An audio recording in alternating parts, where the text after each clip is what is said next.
me llamó mucho la atención que en un momento el periódico El Universal saca 3 entrevistas durante los 3 días consecutivos sobre el expresidente Carlos Salinas. Y después, unos días después, aparece el expresidente Zedillo como arte de magia y el tema ferrocarriles, donde él fue el protagonista número 1 para la privatización de los ferrocarriles. ¿Hay alguna relación o ya los expresidentes se dedican a cabildear? Bueno, en el caso de Fox, abiertamente. Es decir, él expide recibos de honorario, supongo. Pero es un activo cabildero de varios temas. Sobre todo la marihuana. La marihuana es uno de ellos. Pero fíjate que le queda muy bien, digo. El tema de la marihuana lo hemos trivializado en el caso de Fox. Pero no me parece menor que el señor tenga un contrato con una empresa en los Estados Unidos, con un personaje que ha sido polémico en los Estados Unidos precisamente por esta actividad. Yo ahí sí coincido con Juan Manuel en el sentido de que los expresidentes pueden aportarle mucho a quien ejerce hoy el poder en privado. Y sí está esa relación. Por otra parte, creo que sí hay muchos clichés de cómo debe comportarse un expresidente. Es decir, la sombra del caudillo nos dejó ese trauma a todos los mexicanos, ¿no? Presidente vivo era presidente que todavía quería mandar. Y creo que hoy hemos visto en estos días presidentes muy activos. Calderón en Davos y su fundación, Salinas en esta incansable batalla por reescribir lo que este país piensa de él y que difícilmente va a lograrlo. Pero fíjate la historia está escrita. Fíjate cómo Salinas aparece exactamente cuando aparecen los 20 años del Tratado de Libre Comercio. O sea, es un personaje que sabe utilizar el tiempo, el timing, exactamente en su momento, ¿no? Pero la reacción pública de veras fue de reconocimiento al TLC. No. Yo creo que ahí le calculó un poquito mal el timing, porque tal vez parecería como que después de que se reconocen los grandes logros del TLC, aparezco como de casualidad por ahí, aparece el padrino del asunto. Es que no lo pueden desligar, ¿eh? Todavía hay muchos claroscuros en este tema. Pero, pues, es que yo creo que el TLC es indudablemente para México un éxito. O sea, si tú ves la balanza comercial hace 20 años y hoy, pasamos de maquilar camisetas a hacer celulares. No está tan clara la cuestión.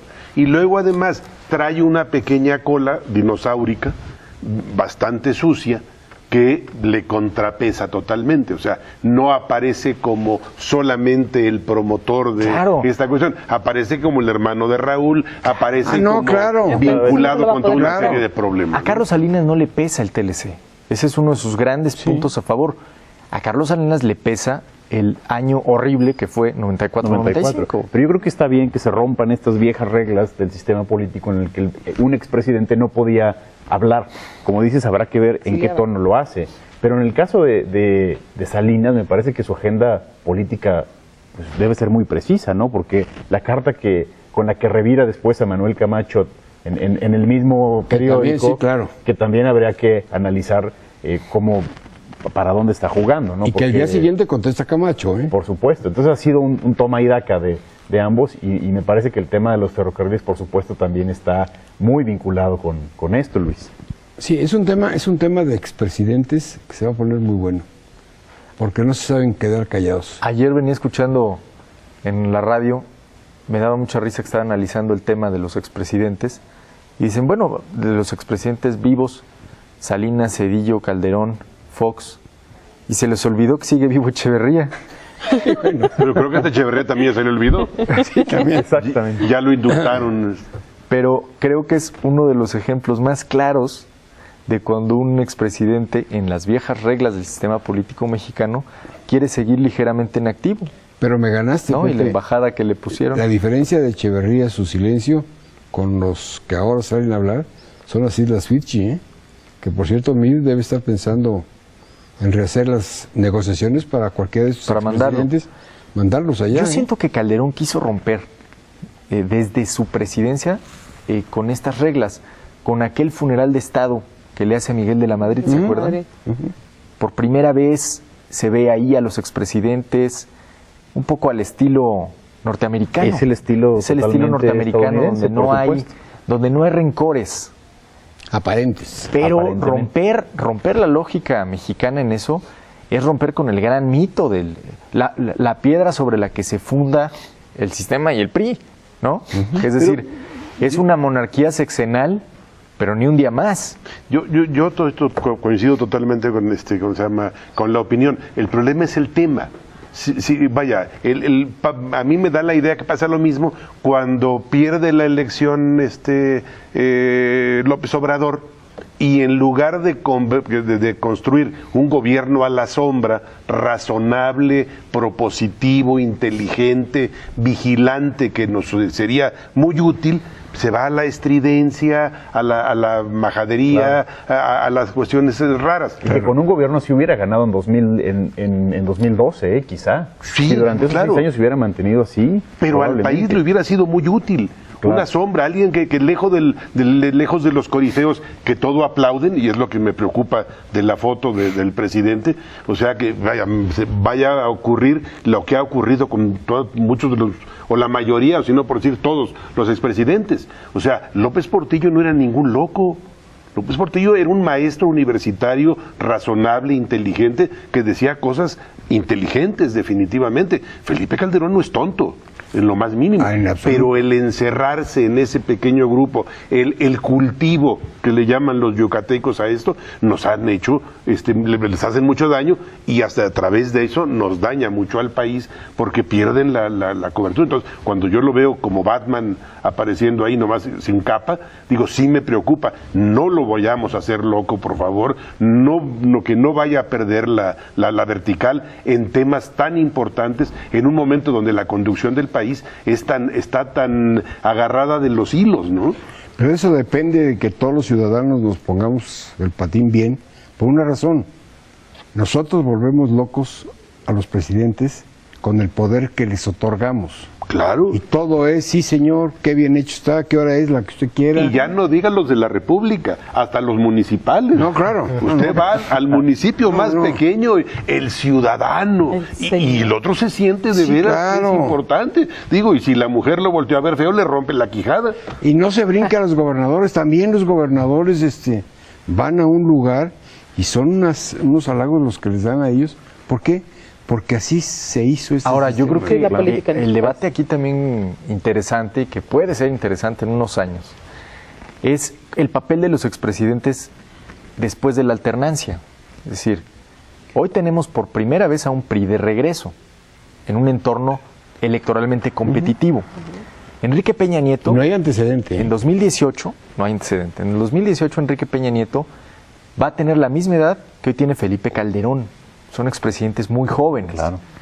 Esta regla de que el presidente que termina se va a su casa y se calla la boca para siempre, ¿seguirá vigente en caso de que el PRI retenga la presidencia en 2018? ¿Y si la pierden? ¿Y si no? Recuerdo aquella frase pues maravillosa de Carlos Fuentes en la silla del Águila, de Fuentes, no de Krause, en la silla del Águila, de Carlos Fuentes, que decía: la bendición de ser presidente de México solo es comparable a la maldición de ser expresidente de México. Entonces, tendremos en 2018 a un Enrique Peña Nieto en una fundación de desarrollo humano y sustentable. Sigue vigente la regla que para efectos prácticos inventaron entre Plutarco Elías Calles en el 28 y Lázaro Cárdenas cuando lo mandó a volar. Bueno, esa frase la dijo Felipe Calderón, ¿no? ¿Cuál es el año más difícil? El 7º. Claro. Sin duda. Ya no eres. Pero no sabe él todavía acostumbrarse, ¿eh? Yo sí le veo ganas. El problema que tiene es que tiene un grupito ahí alrededor de él, que son gentes que están buscando el poder, pero no tienen la capacidad, como dijo Pepe, para salir adelante. Calderón es bastante valioso, tiene... Mucha inteligencia. Es que cuando se construye gobierno de amigos, o O sea, y no de capaces. Cuando usted nombra funcionarios por capacidad, el funcionario trata de demostrar su capacidad. Cuando los nombra por amistad, trata de demostrar la amistad. Y una de las maneras más baratas de mantener una amistad es la lisonja, es la caravana, es el decirle que sí a todo, y bueno, los daños están a la vista, No queremos parecer groseros, pero aprovecha tú tu tiempo porque no, yo creo quítanos la palabra, ¿eh? No, yo estoy pensando en lo que está diciendo presidente Juan, y creo que tiene razón en eso. Y yo creo que Calderón tiene muchas cosas buenas que defender, sin duda. Y hubo gente valiosa en su equipo y otros que para nada, por supuesto. Y creo que el peor daño fue la caravana y la falsa amistad de muchas de estas personas que hoy por hoy lo único que quieren es hacerse pues en el caso del PAN, del poder. Y yo creo que tiene un fin muy utilitario para las candidaturas en el 2015. Pero bueno, eso ya es entrar en demasiado detalle. Y creo que Calderón podría aprovechar mejor su tiempo defendiendo mejor muchas cosas que son defendibles en su gobierno. O sea, como decía Pepe, al final de cuentas, lo que hizo en la guerra contra la delincuencia es algo bueno. Digo, la historia lo juzgará, pero quizá la parte de comunicación, y creo que él mismo lo ha reconocido, pues no falló, sin duda que falló. Bueno, Fede, bueno o malo, es lo que seguimos haciendo.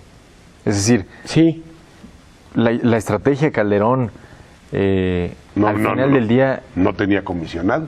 No tenía comisionado, pero echarle la cargada de las fuerzas federales para subsanar los vacíos institucionales a nivel local, ¿no? Básicamente es lo que se sigue haciendo. El gran problema fue montar todo un aparato de gobierno en la retórica belicista. Pero es un error de comunicación, tienes razón. Es un error de comunicación y ¿sabes qué también? Creo que el hecho de que el presidente se haya metido en la vida interna de su partido también afectó gravemente. Y el partido no le respondió a él. Y el partido no respondió y por eso es lo que vemos ahora. Si Calderón hubiera sido priista, hubiera sido perfectamente natural. El problema fue haberlo hecho siendo un presidente del PAN, ¿no? Por supuesto. Cuando el PAN usualmente pues tenía una vida institucional diferente, muy rica, muy de debate interno, muy institucional. Es decir, el PAN sí construyó instituciones al interior para dirimir diferencias porque las había. No hay necesidad de instituciones donde se dirimen diferencias cuando no las hay, que fue el caso del PRI durante tantos años. Entonces, me parece que sigue siendo un error de Calderón en ese sentido participar en la vida interna, porque al final del día lo que va a opacar son los logros de su gobierno. Exactamente, está jugando contra sí mismo al final de cuentas. Pero es lamentable lo que pasa en el PAN de cualquier manera. Digo, no es una cosa exclusiva de un partido, pero desde donde yo lo veo es una cosa Los tres grandes partidos tienen problemas internos porque cuando va a haber un cambio de dirección empiezan los conflictos. Fíjate ahora, por ejemplo, en el caso del PAN y del PRI, y bueno, sobre todo del PRD, ya empezó la guerra intestina y divide. Hoy el problema que tiene el gobierno es con quién va a negociar de los partidos. Lo que pasa es que yo creo que también depende del nivel de estridencia, ¿no? Por ejemplo, los priistas se pelean en la prensa y en columnas, se mandan mensajes.